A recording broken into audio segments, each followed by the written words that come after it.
Hola chicos, ¿qué tal? Soy el profesor Alexander Benjerat del curso de Biología y Anatomía y en esta oportunidad vamos a desarrollar el tema de topografía corporal. Veamos. Lo primero de la topografía corporal que se debe saber son los ejes corporales, ¿ya? Líneas imaginarias que pasan por el cuerpo. Líneas imaginarias que pasan por el cuerpo.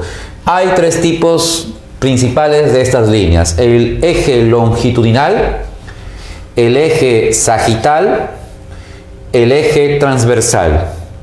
¿Ya? Longitudinal, sagital, transversal.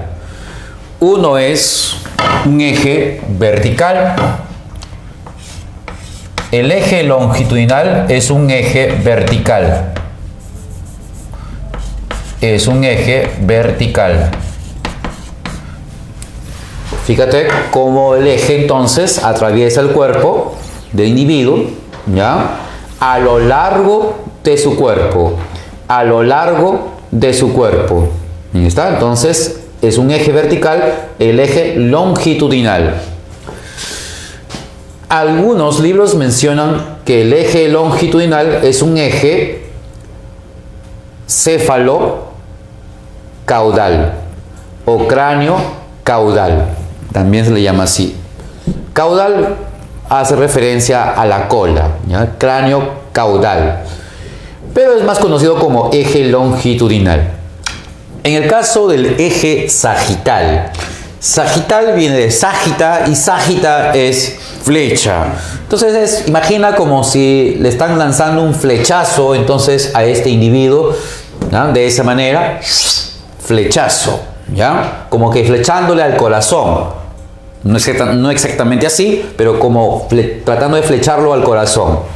¿Ya? Entonces ese es un eje sagital. Si el eje va de esta manera, ese es un eje sagital.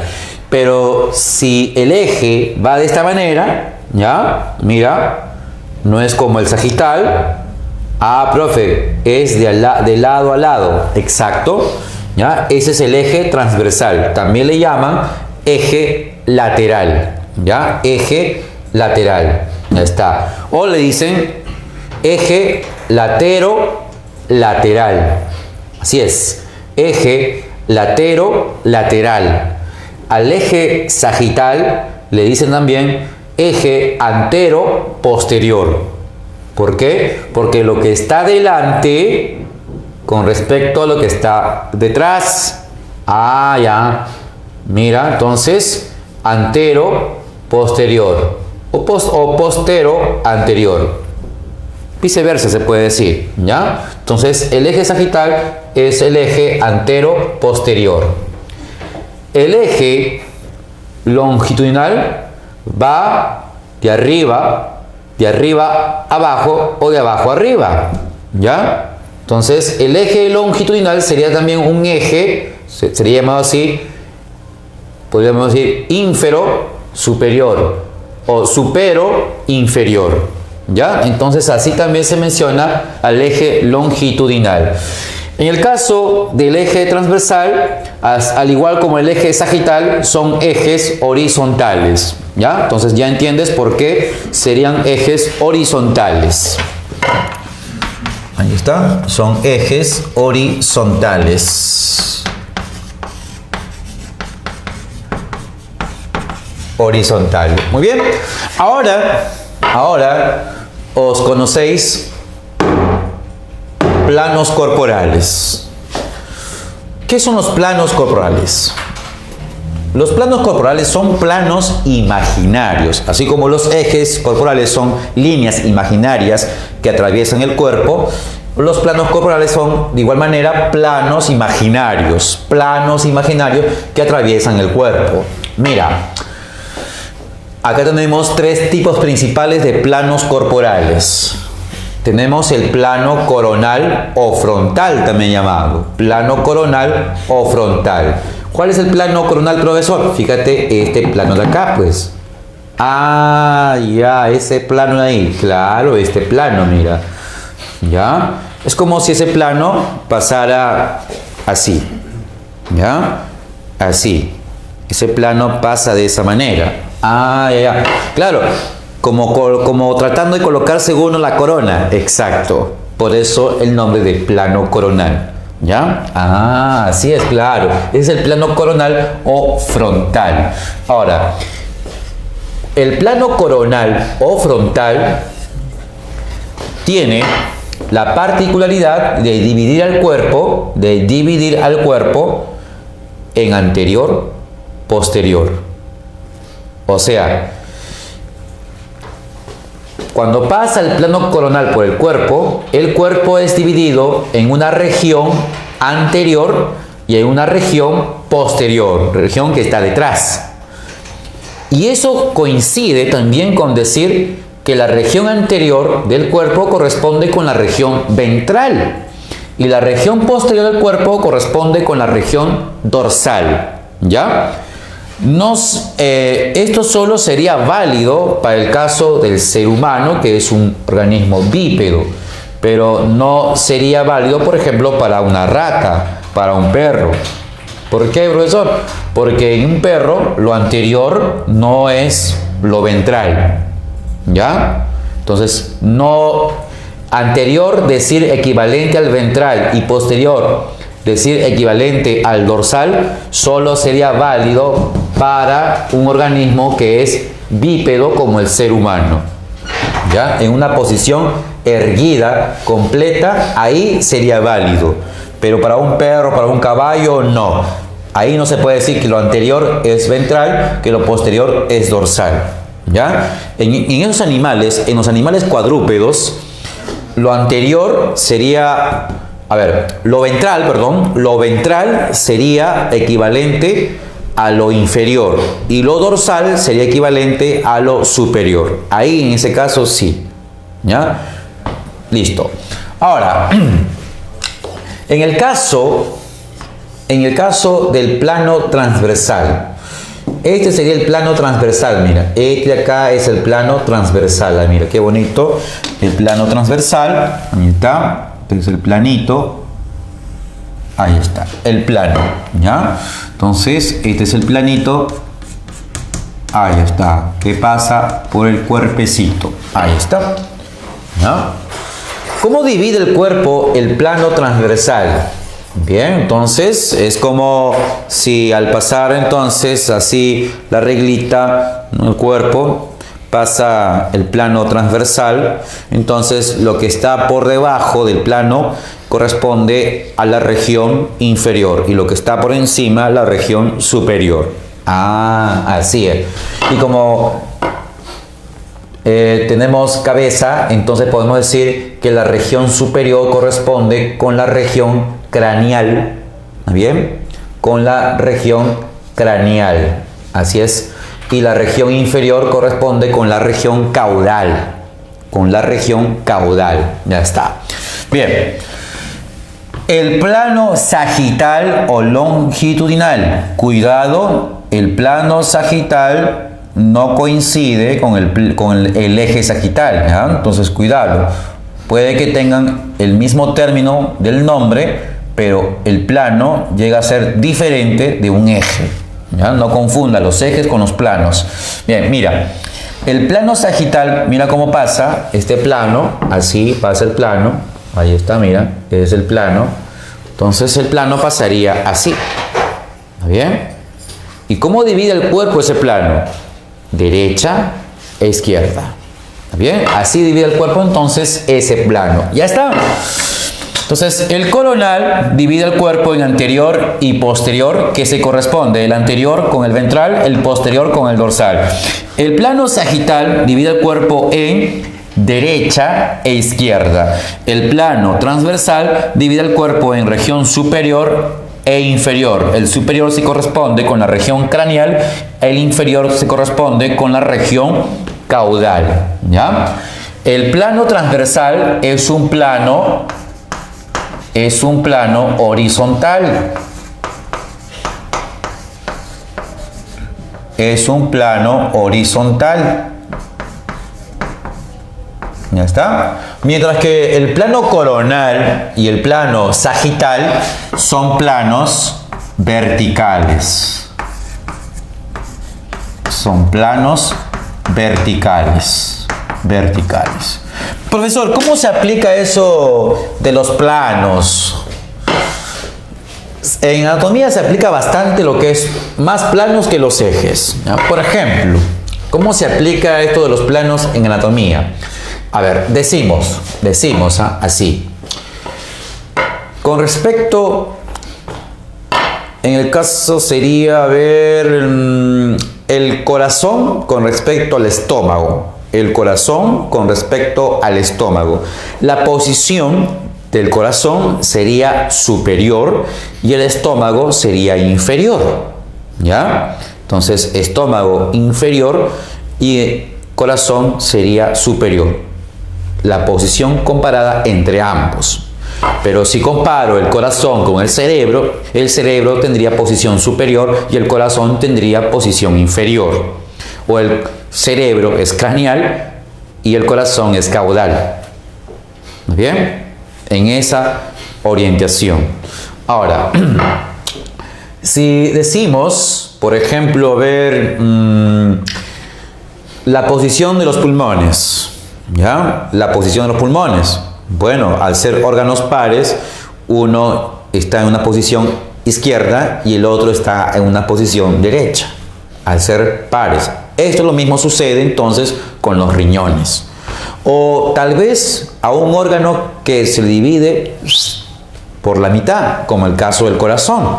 Se habla entonces de mitad derecha, mitad izquierda, los famosos hemicardios, ¿ya? Los hemicardios. Y cada hemicardio tendría pues una cavidad, una aurícula y un ventrículo, ¿ya? De esa manera. Por ejemplo, a ver, sería otro, el caso del ojo. El caso del ojo con respecto al cerebelo. Los ojos con respecto al cerebelo. Los ojos están adelante, el cerebelo está detrás de ellos. Allá, entonces los ojos tienen posición anterior. El cerebelo tiene posición ¿qué? Posición ¿qué? Posición posterior. Si menciono, por ejemplo, con respecto, a ver, el corazón con respecto a la médula espinal. El corazón tiene posición anterior y la médula espinal tiene posición posterior. O el corazón está en posición ventral, mientras que la médula espinal está en posición dorsal. Otro ejemplo, en el caso de la mano. Esto de acá sería el dorso, ¿ya? Posición de la mano. Entonces, con respecto al cuerpo, esto corresponde al dorso, pero esto corresponde al vientre, a región ventral, región dorsal. Por lo tanto, la mano debe ir así, dirigida. ¿Está bien? De esta manera, dirigida. Entonces, esto corresponde a la región ventral y esto corresponde a la región dorsal, región anterior, región posterior. Así tiene que ser, ¿ya? Entonces, cuidado, esto no es la región ventral, sino es la región dorsal. Igual manera también para la lengua, ¿ya? La lengua. Entonces, en la lengüita, la superficie que logramos ver de la lengua a simple vista, pues es la superficie que corresponde a la región dorsal. Lo que está por debajo es la región ventral, ¿ya? Así corresponde en el caso de la lengua. Así corresponde. ¿Y por qué, profesor, en el caso de la lengua? ¿Por qué es así? En el caso de la lengua es convencional, ¿ya? Algunos dicen que debería ser para la lengua, como está en una posición, su posición normal es estar tendido sobre la cavidad oral, entonces esa región no debe ser dorsal, sino debe ser superior y la de abajo debe ser inferior y no debe decirse dorsal y ventral. Pero por convención, por uso frecuente, la región superior, en este caso, se le llama dorso de la lengua y la parte inferior se le dice vientre de la lengua, ¿ya? Es más por costumbre en el uso de esos términos, ¿ya? Listo. Así entonces tenemos esos planos, cómo dividen al cuerpo. Bien, así se aplica también lo que he dicho, ejemplos en cuanto a las posiciones que presentan las partes corporales u los órganos. Ahora veamos las cavidades corporales. Cavidades corporales. A ver, mira, ese soy yo por si acaso. Es mi perfil greco-romano, ¿ya? ¿Está? Y mira, hay varias cavidades en nuestro organismo, ¿sí? Cavidades, ¿ya? Y en esas cavidades se alojan órganos, estructuras anatómicas alojadas en esas cavidades. Y hay cavidades que están separadas de otra. Por ejemplo, mira, acá tenemos esta gran cavidad. Ahí está. Esto que ves acá es un músculo. Es el músculo principal de la respiración, el músculo diafragma. ¿Ya? El diafragma. El músculo diafragma divide a esta cavidad corporal, ¿ya? A esta cavidad corporal en cavidad torácica y cavidad abdominal. Aunque algunos libros mencionan una cavidad llamada cavidad pélvica. Para la mayoría, la cavidad pélvica, esta de acá, la cavidad pélvica, es parte en realidad de la cavidad abdominal. Entonces, y algunos que quieren especificar dicen, no, pues esta región sería en realidad la cavidad abdominal y esta parte sería la cavidad pélvica. ¿Ya? Eso sería la postura. Pero, muchos libros en realidad toman en cuenta que todo esto es la cavidad abdominal o le dicen cavidad abdominopélvica. ¿Ya? Cavidad abdominopélvica, así también le llamo. O sea, en sí, la cavidad pélvica forma parte de la cavidad abdominal. Tanta vaina, ¿ya? Así mejor, así es mejor. Si existe como cavidad pélvica, así propiamente dicha, no hay evidencia. Por ejemplo, cavidad torácica sí no se puede decir que es parte de la cavidad abdominal. ¿Por qué, profesor? Porque existe una verdadera división. Y esa verdadera división lo constituye el músculo diafragma. Por encima del diafragma están los pulmones. Ah, claro. Está la tráquea. Ah, claro. Está el corazón. Ah, claro, profe. Por debajo del diafragma, ¿quién está? Está el estómago. Ah, claro. Están los intestinos. Ah, claro. Está el intestino delgado, el intestino grueso. Está el hígado. Ah, claro. Están los riñones. Ah, claro. Está el vaso. Ah, claro. ¿Te das cuenta? Entonces, ¿quién está en la cavidad pélvica, supuestamente? En la cavidad pélvica está el útero, por ejemplo, si es hembrita, ¿no? Le cambiamos el sexo de este individuo. Útero. Está la vejiga. Están los ovarios. ¿Ya? La trompa de falopio. La próstata. Ahí está alojado en la cavidad pélvica. Profe, pero entonces no es una verdadera cavidad. Por esa razón digo que no se le puede considerar como una estricta cavidad separada de la cavidad abdominal. Porque no existe una división propia. Acá solamente esto sería una división imaginaria. ¿Ya? Lo que pasa es que hay musculatura que se va juntando por acá y aparentemente separa a la cavidad pélvica de la cavidad abdominal, pero esa musculatura es todo es un conjunto de músculos, ligamentos que van pasando entre uno y otro y supuestamente generan esa división, pero no es una división como la que forma el músculo diafragma. Aquí sí es una verdadera división, aquí no.